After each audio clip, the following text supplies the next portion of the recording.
Hello, and welcome to the Gravel Ride podcast, where we go deep on the sport of gravel cycling through in-depth interviews with product designers, event organizers, and athletes who are pioneering the sport. I'm your host, Craig Dalton, a lifelong cyclist who discovered gravel cycling back in 2016 and made all the mistakes you don't need to make. I approach each episode as a beginner to unlock all the knowledge you need to become a great gravel cyclist.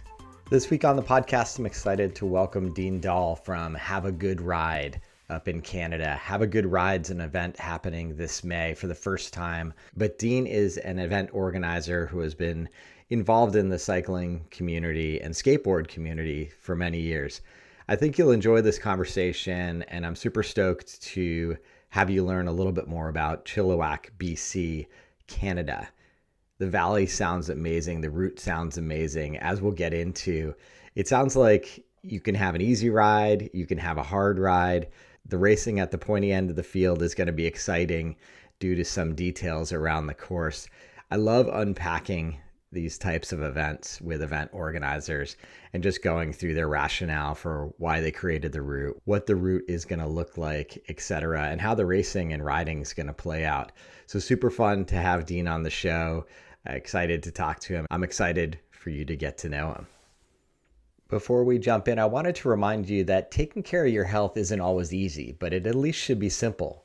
That's why for the last 10 years, I've been drinking AG1 every day, no exceptions. It's just one scoop mixed in water once a day, every day, and it makes me feel energized, focused, and really feeling like I'm covering my nutritional bases. That's because each serving of AG1 delivers my daily dose of vitamins, minerals, pre and probiotics, and more. It's a powerful, healthy habit that's also powerfully simple. As I continue to ramp up my training this year, I feel like I'm riding that razor's edge of getting sick, and I don't want to miss anything that's obvious as a way to take care of my body when I'm off the bike. So AG1 is just one of those routines I have that makes me feel like if I'm run down, I can just put a little bit of extra love into my body. If I had one product that I'd recommend to elevate your health, it's AG1. And that's why I've partnered with them for so long. So if you want to take ownership of your health, start with AG1. Try AG1 and get a free 1-year supply of vitamin D and K2 and 5 free AG1 travel packs with your first purchase exclusively at drinkag1.com/thegravelride. That's drinkag1.com/thegravelride. Check it out today. With that said, let's jump right into my conversation with Dean. Hey, Dean, welcome to the show. Hi there, Craig. It's good to be here. Yeah, good to finally connect. Glad to see you got a sip of water right in before we started recording. I thought I had a sneeze teed up, but it seems to be holding itself at Well, bay. you're welcome to go for it. We can edit that out, right? Yeah, exactly. Although the listener knows that I'm not much of an editor, so it is what it is. Getting live and real on the podcast. Let's set the stage a little bit. Where are you talking to me from? Yeah, I'm from I live in Vancouver, or just outside of Vancouver, British Columbia. And my name's Dean Dahl, and been out here in a little town called Yarrow, British Columbia. And it's about an hour, if there's good traffic, east of Vancouver in the Fraser Valley. And did you grow up in Canada? Yeah, I did. So I grew up in the Vancouver area. Recently moved actually out of the city about 5 years ago. Me and my wife and our kids moved out here, and it's quite a different change. It's quiet out here, kind of like sort of semi-rural farming kind of community with lots of great outdoors, but nothing happens after 9 a.m. or 9 p.m. Sorry. And being in the city, like I was right in East Van in the thick of it. And I was used to living life after 10 p.m. So it's changed, but the scenery's great. So that's awesome. And lots of good biking, awesome. Which I'm sure we'll talk about. For sure. Yeah, I'm always interested to explore like how people found the bike. Obviously, many of us had bikes introduced to us very early on in our lives, and it would give us a sense of exploration and freedom. But from a population perspective, there's very few of us who take that through line into our midlives and are still riding a bike. So what was your journey to the bike like? And, we can ultimately get to how you found gravel cycling.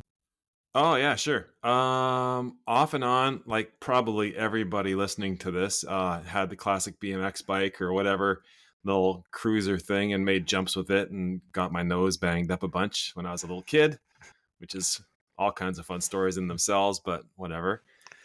Um, I was just actually thinking about this the other day. My uncle was a really interesting character in that he had a real passion for serving young people, and he lived in the same town I did. And he actually started up a small group for teenagers and young kids, and he would take us on camping trips and hiking trips and overnighters and things like that, and kind of set up his own organization with it.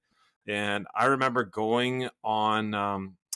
In the Pacific Northwest, we have a whole bunch of what we call the Gulf Islands here, all up from Seattle, up the coast, all the way to Alaska. They're beautiful. And around Vancouver, he had arranged this bike tour for us to go when I was in grade 11 around one of the local Gulf Islands. And I got a road bike for it and put panniers on it. And it was kind of my first expression of being able to be on the road, packing, gearing up stuff. And I thought, this is amazing. So from that point on, I got really interested in bike riding, but that was, fun. But then I kind of got distracted by skateboarding and turned into like a core skater for years and years. And did a little bit on the side of that. I discovered mountain biking in kind of the mid 90s, I guess, and bought an old Kona hardtail thing and lived on the North Shore at the time and was doing mountain bike racing a couple seasons there and got just really exhausted from pushing my bike up the hill and then slamming as I was riding down it. So that was a short-lived season. But it was still really fun. And like I was talking to you, Craig, before, I realized now that a lot of the mountain biking I did in the past was actually gravel riding without drop bars. I remember having a picture of John Tomac on my wall at some point, and thought he was so cool because he was mountain biking, and yet he had drop bars on his mountain bike, and I was like, those are drop bars like I had when I was touring around Salt Spring Island. And he's riding a mountain bike like I want to ride a mountain bike in myself. And he brought those worlds together, and I didn't click at the time what was going on, but now that I'm gravel riding a lot, I think, yeah, that's cool. That's the deal. Yeah, it's funny when So you think back to that period, it's like, why didn't it click then? And I think there's so many like little reasons why the, it wasn't right until sort of your 2014 era for the bikes to actually come together and form the basis of what is gravel riding today. But yeah, super interesting, and I love those old Tomac photos for sure. yeah. Well, I wonder if mountain biking had to find itself or discover itself and had to really move away from all things road bike so it could find its own identity. And now maybe it's mature enough that people can dip in and out of that road style, the gravel style, without it feeling like a threat to mountain biking. I don't know. Yeah, who knows? Who knows? I'm interested. You mentioned your passion for skating for many years. Is Do you see there like any similarities between skating and cycling in terms of what it delivers to you, or are they two just distinct areas of your brain and body? No, well, I think that for gravel cycling and skateboarding, there's actually a lot of similarities, and I'll talk about them in a second. But in terms of my experience going from skateboarding into cycling, not that I've stopped skating, but I do it a lot less. That ground is not getting any softer as I get old. Um, I just got into road biking because I realized that I'm not skating as much as I needed to keep fit, and I needed something that was low impact. So I got a road bike and just started racing, and that was amazing. But it was a totally different rush, except from hill bombing, which felt the same. Yeah. But then gravel biking came along, and I realized this is actually a lot like the feeling I used to have as a skater. Like, um, going to a city with my crew, going on a road trip and looking around the dark corners and alleys of a city and out in these strange little places where you can find these cool skate spots, and you're rolling to them and from them, and you're hitting whatever obstacle and thinking, oh, this is amazing. I get that same feeling when I'm gravel riding. Like, I'll ride from my house and I'll be like, hey, I've never seen that part of the hill before. I should go check it out and see if there's any trails there. And riding with my friends, and we're discovering, oh, let's try this. Oh, it's a dead end. Let's turn around. Let's go do this. And it just felt like, when I was 10 years younger, skating cities and that kind of thing. So I would say that there's a not really a practical line, but really an emotional feel that I get Yeah. from gravel riding that connects to skateboarding. Yeah, that lands with me. I mean, I think as I think about designing routes for my own personal use in any given week, there's some creativity in looping together the trails, the roads, the mountain bike single track sections, and a given route in a given area of our little mountains here can feel radically different depending on how you approach it and what you tie together with it. And Yeah. I think much like skating, where bringing your crew on an adventure, like you're taking the lead and you're like, hey, I found this spot, and then let's skate over to this spot. Gravel ride route planning and bringing a group out there, I think is quite similar in that you just want to show them a new way to experience the terrain around your house. Yeah. Yeah, totally. And it's really fun, actually.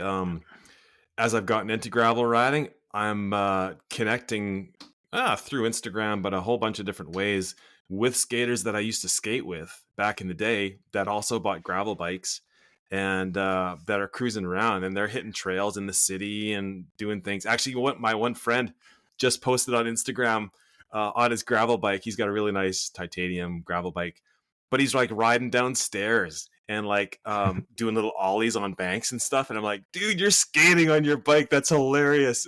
But he's just got that skate feel, but he's doing it on a gravel bike, right? So he's got the same adventure.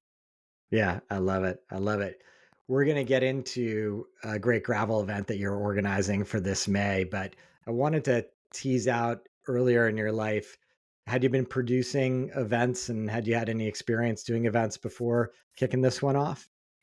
Yeah, I'm kind of an event planner. A lot of my career has been spent in the nonprofit world, and so I actually kind of helped found a skateboarding nonprofit within a larger nonprofit organization.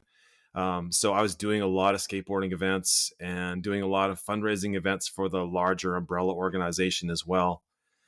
And as I got more into my career, I became better at it. So I kind of moved up into more senior circles in those nonprofits that I was working for.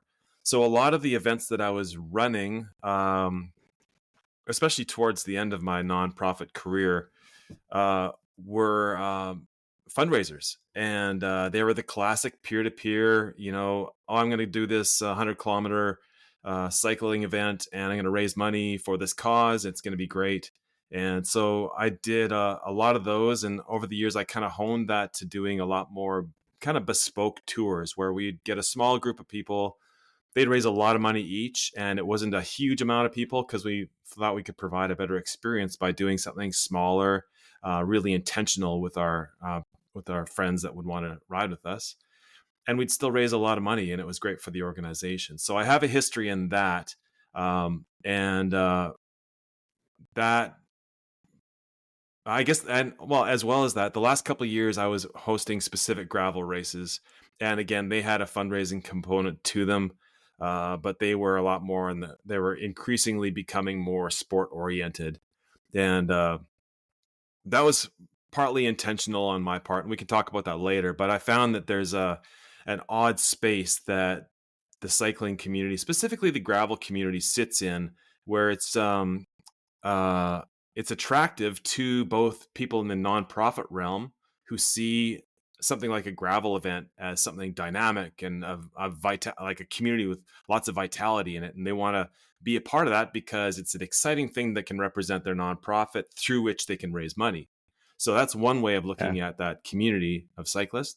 The other is through the business realm that sees it as, oh man, this is a great marketing opportunity for me to sponsor races or to put my name, our brand on this cool new community.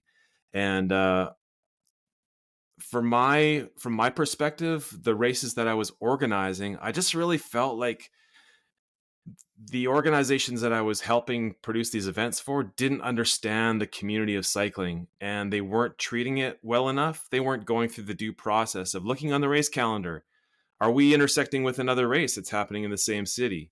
Are we actually doing the due diligence to get permits properly, to make sure the police know about our presence on the road? Do our cyclists know how to ride properly on these trails? And I'd get calls from mountain bikers or gravel cyclists after and be like, "Hey, what's going on? I heard about this event, and people on on my favorite trail are complaining about all the cyclists on the trail." And I just realized, oh man, through a good intention of doing a nonprofit work raising funds through cycling, we're actually doing a disservice to the community of cyclists through it. And I really wanted to address that in the events that I do, to be able to create an event that's actually not just something you show up to, do your race, and you're gone, and not something that you show up to because you have this other thing that you're raising money for, but to have something that really honors the community and says, this is something amazing. We're all passionate about this. Let's build a community and let's make this community amazing. So that's a long answer to your story about my history in running events. So that, I mean, let's talk about Good Ride Gravel. Yeah. Like, let's talk about one, you talked about some of the motivations about why you created it, but let's kind of dig into that. Let's dig into what's your vision for this event this May? Yeah. We are basically hosting kind of a sport forward event that really focuses on the community of gravel cyclists. Uh, there's an increasing amount of them here in the Lower Mainland in Metro Vancouver area, and they are an emerging group, and they are kind of referencing back to my skateboarding days. They feel like a skate scene in a sense, in that it's just this new thing and people are trying to discover what it's all about, and they're really stoked on being able to do things that are, you know, really gnarly in some cases and really smooth on the other, adventuring like what you're talking about. And we want to be able to provide something that is an amazing opportunity, a gravel adventure that has a high-end component to it. So you can come, you can race it. We've got podium prizes with cash. So those people on the sharp end of this of the scene, we've got a couple of pros coming, which is great, and they're pushing their community to come and enjoy it. But on the other end, we have people that have never really tried gravel cycling again, but during COVID, they bought a gravel bike and they've been riding it for a couple of years. And now COVID's we're kind of finding our way past COVID. And these people want to get involved in events. They have this passion for cycling. Now they want to find the community connected to that passion. And so whether they're pro cyclists, whether they're sponsored racers, or whether they're just those adventure people that want to get out and ride for an entire day and see if they can do it, we're all going to come together at the same point, and we're going to focus on, hey, this is actually a community thing. It's more than just a race. We're celebrating gravel, but we're celebrating you as an individual, and we're celebrating the fact that you want to be a part of something good. And so that's kind of what it's about. And on top of that, I really believe that when people get together, they want to feel like they're a part of something bigger than just themselves. And so we have a fundraising component to it. I found this really cool small nonprofit in the city that we're doing this event called Restorative Cycle. And they just work through a restorative justice process to help people that have been, that are underserved in the community or that have had issues in the criminal system in the past, to help them back on their feet by providing bikes for them, programs for them, even like bicycle repair. So we're going to be able to sponsor that group and raise some money for them. But again, it's about a community getting involved to benefit a larger community beyond it. So Yeah, that's kind of the nature of what the Good Ride Gravel is about. gotcha. And so for this particular event, you're coming at it as a sort of solo operator. You're not confined by previous relationships you had that were defining the event. This can be your baby and your vision, right? Yeah, definitely. That's very freeing in some cases. And, probably as you know, if you've organized events before, that's also like, oh, crazy time. Super scary. Yeah, yeah, 100%. I have a lot of respect for anybody who holds up their hand and organizes events, because it can be thankless work, and you just hope that the event day goes off well and you get those vibes of appreciation from all the riders who have a great day out there. Yeah, and it's been fun, Craig, listening to your podcast and hearing from the other guests that you had, their joys and struggles in finding their way through organizing these events, running these races. Been really fun to hear the stories from the people that you're talking about these events, and I really feel what they're feeling, so I sit right in that too. But I love it. And again, for this event, it's our first year doing this specific event. Our team has run events before, so we're familiar with cycling, with gravel cycling, but we're trying something new. And so we're being honest that we don't have a lot of resources to make this happen. And we don't have a lot of time because we all have other things that we're doing. I'm not going to make a full-time career out of this race. I want to do things along with this. So we're going to keep it sustainable. We're going to start small and we're going to do it really well. And from there, we're going to evaluate and see, okay, what can we do next year to incrementally build this up? You know, I don't want to burn anybody out, including myself. And we want to make sure that our people that come really, really enjoy the vibe of it and feel like, yeah, I could do this again. I could bring a friend next time. Yeah, let's talk about the community of Chilliwack, BC. Why there? What's so special about it from a community perspective and also a terrain perspective? Yeah. Uh, Chilliwack is, again, like it's an hour outside of Vancouver, British Columbia. It's kind of right on the border. Actually, from my house, I can see into the United States, which is kind of fascinating. So it's literally right on the edge, and it borders at the very end of the Eastern Fraser Valley, which is a massive river delta of the Fraser River that comes down into the ocean. So there is a really unique mix of dead flat kind of prairie as the Fraser dumps out into the ocean. And also, it's on the very eastern or the western border of the Cascade Mountain Range, which goes down into Okay. Washington State. And so you get this really interesting and almost drastic confrontation where you'll be riding flat for a long time. There's lots of dike trails around here that are like buttery smooth, perfect for riding on. Feels great. And then all of a sudden, smash, you're right on Vetter Mountain, which is like, mountain bike heaven for a lot of people in the Vancouver area. And you're climbing serious terrain right now, and it just doesn't stop. And then you're into Forest Service roads, and you could literally ride forever from there. Like Canada's a big place and it goes on forever. So there's that really interesting scenario of, something that's really smooth and flat and fast, and also something that's really technical and aggressive for that. So in terms of the draw it has, it's an emerging community. It used to be a small kind of a farming city that's turned into a bedroom community of Vancouver. A lot of people are commuting from Chilliwack and Abbotsford, the Eastern Fraser Valley, to Vancouver, similar to what has gone on with Squamish. And a lot of people call this like the next Squamish, Vancouver's new backyard, in that it's close enough that you can live here. It's a bit cheaper than living in the city. And yet you're far enough away that you feel like, oh man, there's a lot of terrain to explore, lots of Forest Service roads. Let's just go out and have some fun. Yeah, sounds ideal for those Vancouver-based riders and around there who maybe don't know where to go up there to have this as a jumping off point for their exploration of that valley. Yeah. When you think about the three different routes you've laid out, what were the different goals there? And maybe you can sort of talk about each route in terms of the distance and the amount of climbing you're going to be doing. Yeah, sure. And sorry, I don't know miles that well. I'll be in kilometers Yeah, we'll and talk meters. kilometers. Yeah. So maybe put in the show notes, you can put all the mile or the imperial stuff. Yeah, we got three routes this for this event in May. And starting off is we just got our party ride. It's 50 kilometers. It's dead flat. It's all on these beautiful, buttery smooth dike trails. And it's going to be just a fun tour. We've got kind of a bit of a lollipop route that goes out and back, explores a couple different communities.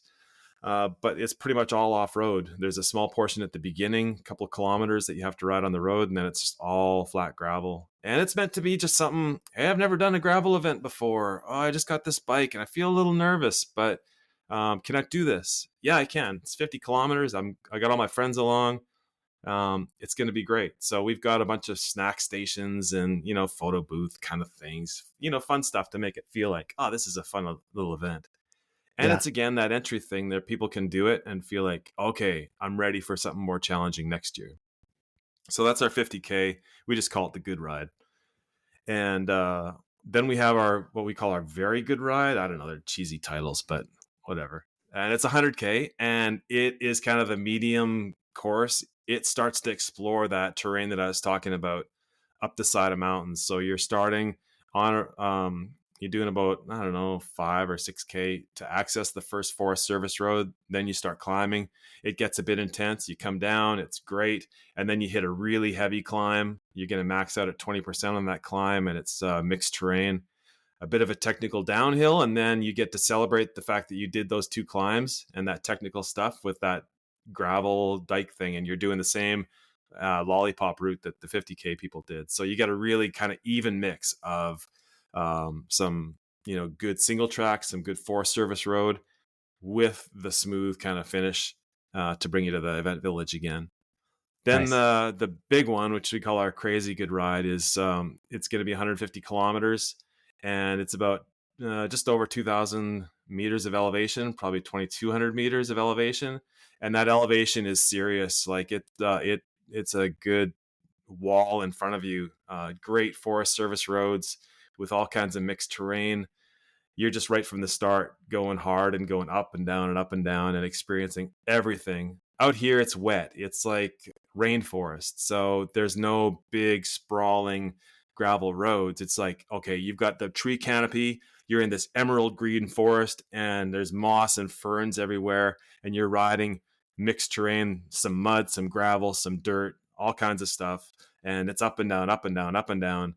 And again, you finish all that after about 90 kilometers, 100 kilometers, and then you get to ride that really smooth dike lollipop thing Yeah. to finish again, to sprint to the finish, so to speak. So it's a It's good mix of both for everybody. You get the smooth terrain if you want to just take it easy for the day and do the 50, or you get the hardcore experience of, man, I can't believe I did this for the 150.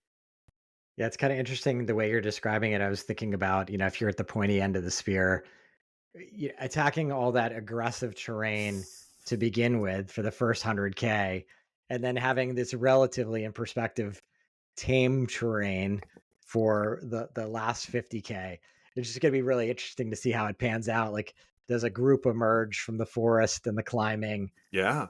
together, or are the technical riders and separating themselves from the pack and then doing a 50K time trial on the smooth terrain to try to bring it home? I know. Well, it's very interesting because if you can keep a pack going somehow through that last climb, the last one it's about 450 meters of elevation, and then there's about 2 kilometers of technical single track to get you back down to the flat.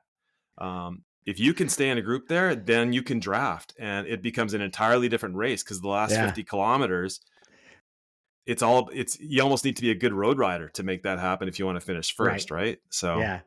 Yeah. It's one of those interesting races. I really enjoyed, for example, my conversation around the rule of three gravel oh event in yeah, Bentonville, Arkansas with Andy Chastain. And it's just fascinating to kind of game play out if you are racing these things, because a lot of us go in it and we're just kind of out there to enjoy the ride and test ourselves to see if we can, achieve a crazy good ride. But for those at the front end of the spectrum, it's pretty interesting to kind of game play out where your skill set lies, and the yeah. technical riders are going to have to bury themselves to get enough of a lead that a pack won't hunt them down in those last 50K. Yeah. Yeah, it's totally true. So it'll be really interesting. And again, you know, you're right. Not everybody's going to be racing this, but it's got a great raceability at the front end or the sharp end, like you say. So it's good. And I've got it all staggered out so people won't be arriving at the same time in case there's a sprint, but close enough that Yeah. we'll all be in the event village after the event together, and people can celebrate racers coming in and adventurers coming in at the same time. So Yeah, that was going to be my next question, just sort of around the race village and what kind of post-event atmosphere and shenanigans you have planned for riders. yeah, yeah. Again, it's a fairly small event. We're only capping it at 200. So, and that's intentional because we need to be able to start small and be sustainable, make sure we do this right. And then we'll start expanding it from there. But we've got a lot of great sponsors locally. I have a lot of friends in the area, and they all are small business owners, and they're like, yeah, this is amazing. I want to be a part of this. So we've got an ice cream sponsor, this boutique ice cream place just down the street from where we're going to be starting. Has a massive ice cream setup, and they're handing you an ice cream cone when you cross the line. We've also got a local craft beer sponsor that's going to be giving everybody a pint. If you're showing up to race, if you register, you got to celebrate with a pint from this brewery. And we've got a local cafe as well, that actually a coffee roaster that's going to be providing coffee at the event village. And we've got a local cafe that's actually going to be setting up a cafe in the middle of absolutely nowhere on our course at the top of one of the biggest climbs. So you're going to finish this climb and you're going to just feel like you totally destroyed yourself, and you're going to turn the corner and there'll be tables there. They'll be doing pour overs. There's croissants and scones. They've got the tables, all that kind of stuff for you. So it'll be a fun, really kind of a neat surprise. So the event village is actually spread through the course, so to speak, which will be really fun. We've also got a food truck. I'm going to be having donaires and falafels for everyone as well. So, we're just trying to bring the hype, and I'm talking to sponsors locally and just saying, hey, kind of like what Andy said, actually, when you're talking with him, he was so interesting in that he was talking about how he just wants to be able to create a great thing and just let sponsors dictate how they want to bless the event. And I like that style. And I think I'm kind of going for that style too, where somebody's got a food truck that serves falafels and donaires and shawarma. I'm down. Let's do that. Let's figure something out, right? Yeah. Hey, you have a cafe? Let's set up a cafe in the middle of the route. That'd be amazing. So so that's kind of the event village feel. That sounds awesome. When you think about the community, is this the type of community? And I often think and talk about this, like when you have a rural community and you stand up an event like this, all the businesses around town are like, bring it on. Like no downside. This is awesome. Anything that will bring people to the community. Does Chilliwack have that vibe, or is it still close enough to Vancouver where there's a little bit of like, actually, we don't want a lot of more people discovering us? Yeah, there's a bit of that vibe. And Chilliwack, again, like I said, it's an emerging community. It's probably close to 100,000 people, so it's actually not a small town. I mean, well, maybe that is a small town compared to some places, but it sits in an awkward spot, and it's discovering itself. And there's some really great things happening, and there's also a lot of people from the city are moving out here. It's the roads are a lot less quiet than they used to be. Our trails, I used to ride my horse on this trail all the time, and now there's people running all the time and cyclists all the time. So there's a bit of that thing. And also again, Chilliwack is discovering itself in terms of how to be a community as it grows, and it's fascinating. Like, I love the idea of watching cities grow, and the urban planning idea fascinates me. And I'm seeing it on a local level in this city, which has got some really great potential to see people really adopt this as their spot. At the same time, trying to struggle with the people that have always lived here who are saying, well, we don't want it, not in our town. Like, we don't need another race. We got 2 races already. So there's both the, yes, let's get involved, let's do this, and also the, well, just do your thing. And that's kind of it. That's kind of a Vancouver thing too. The west coast of Canada is very much like, yeah, you just do your thing, and just leave me alone and just do it, whatever. So that brings up a question around land access. Any issues around getting on the land that you're going to do the event on? Is it land that we can go out and ride today?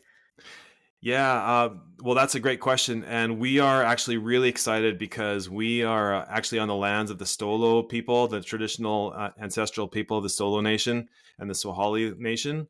And they have been really gracious in being allow us right down to being able to use some of the roads in their community that we can pass by on our route.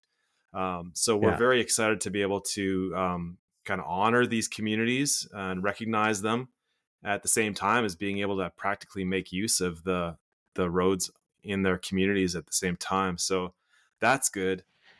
Beyond that too, we're actually working with 5 different jurisdictions of ownership or stewardship of the various lands that we're going to be on. Everything from the city of Chilliwack to the regional districts to different communities that have different park zones and things. So the permitting process is extensive, and I was actually working on that a lot this morning just before talking to you. It's exciting to do because you get to spread the word about a cool event, and these people are like, "Yeah, Yeah. that's amazing. Have you dotted this T or dotted this I, by the way? But what you're doing is great. Keep As it going and fill out this as long as form." they keep saying yes, Yeah, it's when the exactly. fourth land manager says no, and you're just like, wait, I have this great route that needs your section of land. Yeah, that's totally true. But you get through that. You just got to take your time, and Yeah. you pay a little bit of money along the way for it. But you just do the due diligence right, and you know, respect the process, and then it's all good. Yeah. Yeah. Well, I love what you're working on up there, Dean. It looks like a great event. And from everything you've described, looks like an amazing piece of Canada that we should be exploring on our gravel bikes for sure. And I love that you come with a different sports mindset as well. Obviously, like you've been around bikes your whole life, but having that skateboard influence, I always think it's interesting and refreshing when event organizers have a totally different context for what an event can be. Like you can only imagine as a cyclist, like what a skate event might look like versus a cycling event. So bringing that unique mindset, I think is something new and great that you're bringing to the gravel community. Yeah, I mean, it's all I know is like skate scene and my experience in cycling. So I'm just gonna do what I do, but we'll find out if it's cool or not. And my team is they're not skaters, but they're like, oh, that sounds cool. Let's do that. That'd be amazing. I've never seen that at a Yeah. cycling race before. But whatever, I love it. it'll be great. I love it. Yeah, for sure. Well, best of luck. We'll make sure everybody knows about your event on May 11th. Ticket, there's still some slots available. So we'll put a link to registration in the show notes for everybody. Yeah, that'd be amazing. Craig, great to talk with you. Love your podcast. Keep it going. I know that's a lot of work, and but keep at it because you're exploring something really interesting. And like I said before, the community around gravel cycling is so vibrant and it's growing. And you're a great voice to represent all kinds of things in this community. So thank you. Yeah, I appreciate the kind words and I appreciate you sharing everything you did today. Thanks, Dean. All right, on. That's going to do it for this week's show. Big thanks to Dean for coming on board and telling us all about that Chilliwack Valley up in British Columbia. Sounds amazing. Another one of those places I would just love to go. The event's coming up in May, so there's still time to register if you're in that neck of the woods or able to travel to British Columbia this May. I hope you enjoy it. Let us know how it goes. Super excited to see the pictures and read the stories after the event. Big thanks to our friends at AG1 for supporting us this week. Remember, head on over to www.drinkag1.com/thegravelride for those free perks. As always, thank you for your support of the show. Ratings and reviews are hugely appreciated. And until next time, here's to finding some dirt under your wheels.